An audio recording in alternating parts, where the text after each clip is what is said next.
She belittled me in front of my boss at a company dinner. I laughed it off. The next morning I left a note. I may not be smart, but I'm smart enough to leave. I moved out while she was at work. I, 31 male, have been with Veronica, 29, for 3.5 years, living together for 2. Last Friday was my company's quarterly dinner. Fancy restaurant, important clients, the whole deal. My boss specifically asked me to bring Veronica because she makes such a good impression. Should have seen that red flag waving. The evening started fine. Veronica looks stunning, charmed everyone as usual. She's got that ability to work a room that I've always admired. Then we sat down for dinner, and my boss, Jerome, started talking about the Patterson project I'd been leading. Your boyfriend here saved our bacon, Jerome told Veronica. That solutions framework he developed? Brilliant. Client signed a 3-year extension because of it. Veronica laughed. That specific laugh. The one that sounds warm but has edges. Oh, Jerome, you're too kind. I'm sure it was a team effort. Besides, I basically had to walk him through the whole thing at home. You know how he is with complex concepts. The table went quiet. Jerome looked confused. She kept going. I mean, bless his heart. He tries so hard. I usually have to explain things 3 or 4 times before he gets it. But that's what partners do, right? We compensate for each other's limitations. My colleague Maria tried to change the subject, but Veronica was on a roll. Like last week, he couldn't even figure out how to update his LinkedIn properly. I had to do it for him. Sometimes I feel more like a tutor than a girlfriend, you know? She patted my hand like I was a slow child. I laughed. What else could I do? Guess I'm lucky to have such a patient teacher. The rest of the dinner was painful. Veronica kept dropping little comments, how she had to check his work emails for typos, how I wouldn't survive without her organizational skills, how she basically co-wrote my presentations. All lies. But calling her out would have made a scene. So I smiled and let her dig her grave. The drive home was quiet. She seemed pleased with herself. I think that went well, she said. Jerome really seemed to respect that I'm so involved in your career. Definitely memorable, I agreed. She went to bed happy. I stayed up planning. See, what Veronica didn't know was that her whole facade was built on my infrastructure. Her successful freelance consulting business, run through my home office. Her impressive client roster, built on connections I made and introduced her to. Her professional website, hosted on my server that I maintained. Saturday morning, she left for her yoga class at 9 a.m. By 9:15, I was packing. By noon, I'd moved everything I owned to my buddy Terrence's place. He had a spare room and had been offering it for months. Dude, she treats you like dirt, he'd said after meeting her. Smart man. Left a note on the kitchen counter. V, I may not be smart, but I'm smart enough to leave. Your keys are on the counter. The lease is in your name alone, thank God for your insistence on that. Best of luck with everything, the idiot. Then I did the technical stuff. Changed all my passwords, removed her access to my home office setup, canceled my credit card, she was an authorized user, updated my mailing address, took my router and my printer that she'd been using for her business. Didn't touch anything of hers, just took what was mine. Phone started blowing up around 2 p.m., 27 calls, 43 texts. Started with confusion, escalated to rage. Where are you? This isn't funny, we need to talk.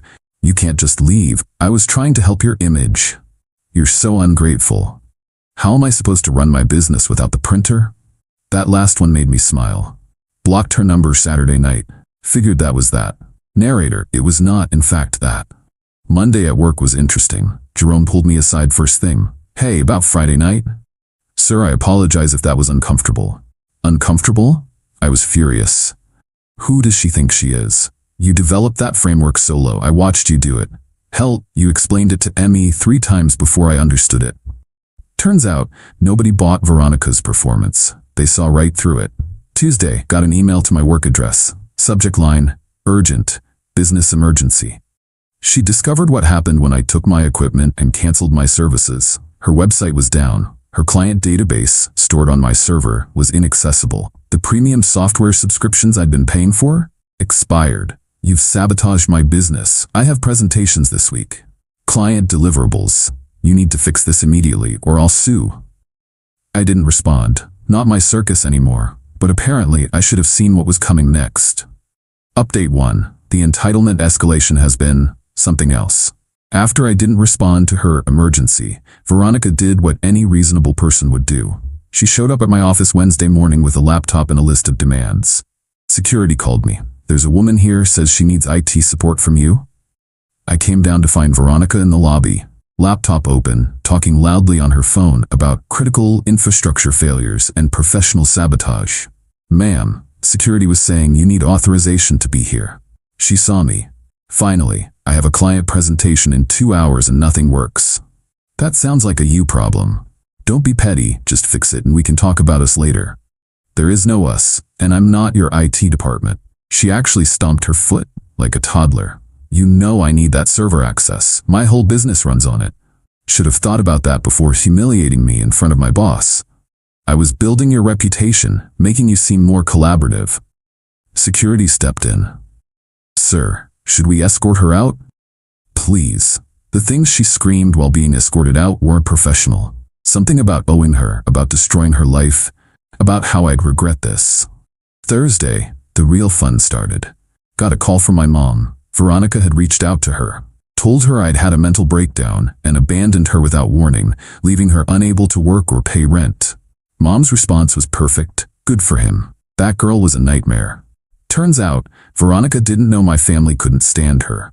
They'd been polite for my sake, but they saw what I was too blind to see. But she didn't stop there. She contacted my sister, who laughed and hung up, my college roommate, who told her to lose his number, my ex-girlfriend from 5 years ago, who texted me, "Dude, your ex is psycho." Friday, she escalated again. Sent a formal-looking letter via email, not from a lawyer. She couldn't afford one, but formatted to look legal. Demand for restoration of services. Listed everything she wanted. Immediate restoration of server access. Payment for lost business, $15,000. Compensation for emotional distress, $10,000. Return of shared business equipment, my printer and router. A written apology for professional sabotage. The kicker, she claimed we had a verbal contract for IT services in exchange for business mentorship. Forwarded it to my lawyer friend, Damon. He laughed for 5 minutes straight. She wants you to pay her because you stopped providing free services after she publicly humiliated you? That's bold. Weekend was quiet, too quiet. Monday morning, I understood why. She'd gone nuclear, full scorched earth. Remember those client connections I'd introduced her to? She'd emailed them all, claimed I was mentally unstable and had stolen proprietary business data. Warned them not to work with me. One of those clients, Harrison Wells, my mentor, guy who got me my current job, he forwarded me her email with one line, "This your ex?" Called him immediately. He was laughing. "Kid, she sent this to 12 people. Know what they all have in common? They're your connections, not hers. She just burned every bridge you built for her." He was right. By noon, I'd gotten messages from every client she'd emailed. They were all variations of, "Is she okay? Thanks for the warning about her. We're terminating our contract with her immediately."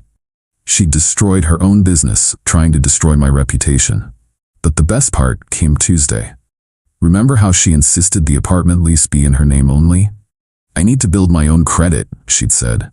"You understand, right, baby?" "Yeah, about that." Got a text from an unknown number. Her best friend, Sienna. "Are you seriously gonna let her get evicted?" Evicted? Turns out Veronica hadn't paid rent in 2 months. She'd been using the money I gave her for our half for other things. Probably those designer bags she kept buying. Without my half, which I'd been giving her in cash like an idiot, she couldn't cover it. Without her business income, which died when she emailed those clients, she was broke. Her solution? Demanding I pay what I owe for breaking our living arrangement. Sienna sent me screenshots of their conversation. Veronica was convinced she could force me to pay because he can't just abandon shared responsibilities. Except it wasn't shared. Lease was in her name. I was never on it. I have text messages of her insisting on this arrangement. Wednesday, yesterday, got another workplace visit. Not Veronica this time, her mother, Diane. Diane's a piece of work. Thinks her daughter walks on water. Marched up to reception demanding to speak to me about the situation. I agreed to meet her in the lobby. Public place, cameras everywhere. "How could you do this to my daughter?" "Do what, exactly?" "Leave her homeless. Destroy her business. She's having anxiety attacks." She humiliated me in front of my boss and colleagues. I left. Everything else is consequences of her own choices. She was trying to help you. Make you seem important. By calling me stupid? She never said that. I pulled out my phone. See, one of my colleagues, Maria, had recorded part of the dinner. Not maliciously. She was getting video of Jerome's speech for the company newsletter, but she caught Veronica's performance in the background. Played it for Diane. Her face went through several stages of grief. Well, she didn't mean it like that. How else could I have to explain things 4 times before he gets it mean? Diane tried another angle. She's going to be evicted. You have to help. No, I don't. She wanted that lease in her name only. She's a strong, independent consultant who doesn't need a man, remember? Her words. But she needs you. Should have thought of that before treating me like an incompetent child in public. Diane left, but not before muttering about sensitive males and fragile egos. Last night, around 10 p.m., got one final text from that unknown number. Different one this time. Hey man, this is Jake from V's building. She gave me your number, says you have her spare key. She's locked out and the super won't help because of the eviction notice. Can you bring it by? Nice try. I never had a spare key because the lease was in her name only, remember? She wouldn't give me one. I trust you, baby. But I need my independence. Didn't respond. This morning checked LinkedIn. She'd updated her profile. Now lists herself as independent consultant, rebuilding after domestic sabotage. Domestic sabotage because I took my own router. The entitlement is staggering. She really believed she could publicly humiliate me, and I'd continue being her combination, IT department, bank, and ego booster. We'll update if more happens. But honestly, I'm just enjoying the peace. Terrence and I are having a gaming tournament this weekend. Haven't done that in 2 years because Veronica thought video games were childish. Turns out, I'm smart enough to know when I'm happy. Final update. This is probably my last update because the situation has resolved itself in the most karmic way possible. After the LinkedIn domestic sabotage nonsense, things got progressively more unhinged. Veronica created a whole narrative where she was the victim of an abusive tech bro who used financial control to destroy a woman's career. She started a blog, Surviving Economic Abuse, My Story. In it, she claimed I'd trapped her by making her business dependent on my infrastructure. I'd isolated her from professional contacts, the ones I introduced her to. I'd gaslit her into believing she needed my help. I'd strategically abandoned her to cause maximum damage. The comments were interesting. Most people smelled BS, but she had a few supporters who'd clearly only heard her version. Then she made a crucial mistake. She posted screenshots of our text conversations as evidence of my controlling behavior, including ones where she insisted on keeping the lease in her name only.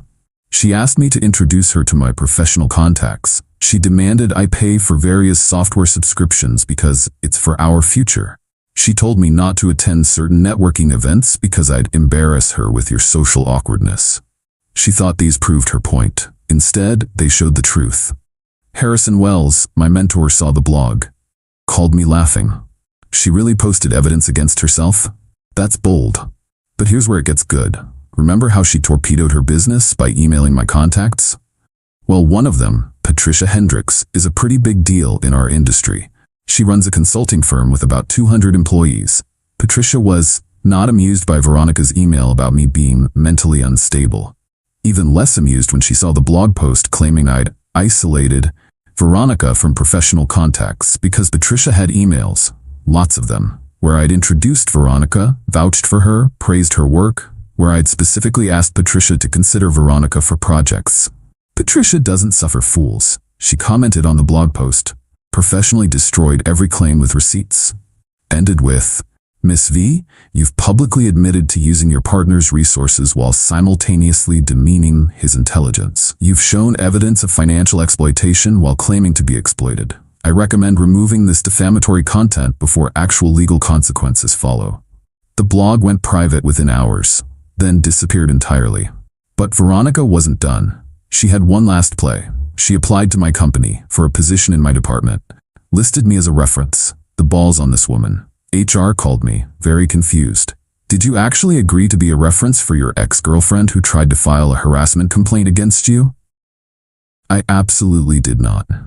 Turns out she'd not only listed me as a reference, but claimed we'd collaborated on multiple successful projects, and that I could attest to her strategic thinking and problem-solving abilities. HR's response was basically, yeah, no, but she'd applied to other companies too. and listed my colleagues as references, without asking any of them. Maria texted me, "Your ex just put me down as a reference. The audacity." Jerome was less amused. "I got a call about Miss V, told them about the dinner party. They thanked me for the honest assessment." She basically blacklisted herself from our entire industry in a 2-week span.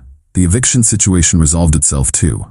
She'd tried to fight it, claiming economic hardship due to domestic sabotage. The court wasn't impressed, especially when the landlord's lawyer pointed out she hadn't paid rent in 3 months, not 2. Predating our breakup, she'd been using my money for other things the whole time. Last I heard through the grapevine, she'd moved back with her parents. Put out a Facebook post about starting fresh after escaping a toxic situation and learning to trust again after financial abuse. Her mom Diane commented, "So proud of you for surviving." My mom saw it and commented, "Surviving what? Taking responsibility?" Diane blocked my mom. Mom thinks it's hilarious. The best part? Last week, I got a promotion.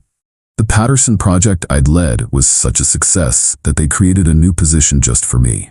Senior Solutions Architect came with a 40% raise. Jerome made a point of announcing it at the company meeting. This promotion is entirely merit-based. No one helped him. No one held his hand. He earned this through intelligence, innovation, and hard work. Pretty sure that was a dig at Veronica's dinner party performance. So where are we now? I'm in my new office. Yes, I got an actual office. Still living with Terrence, but looking at my own place soon. The raise makes that very feasible.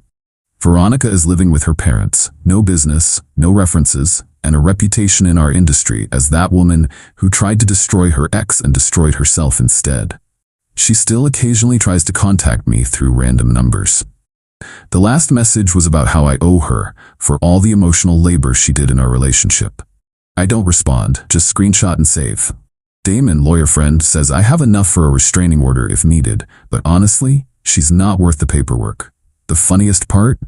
She's apparently telling people she escaped from me, that she's rebuilding after abuse. Meanwhile, everyone who actually knows us knows the truth. She publicly humiliated me. I left and she imploded when she realized I was the one holding her life together. The lesson? When someone shows you who they are, believe them. When Veronica called me stupid in front of my boss, she showed me exactly what she thought of me. A useful idiot, a resource to exploit. Turns out I'm smart enough to see that now. Smart enough to leave. Smart enough to let her face the consequences of her choices. And definitely smart enough to never ever date someone who thinks public humiliation is helping my image. Thanks for following this weird journey. Gonna go enjoy my new office and my drama-free life. Peace out.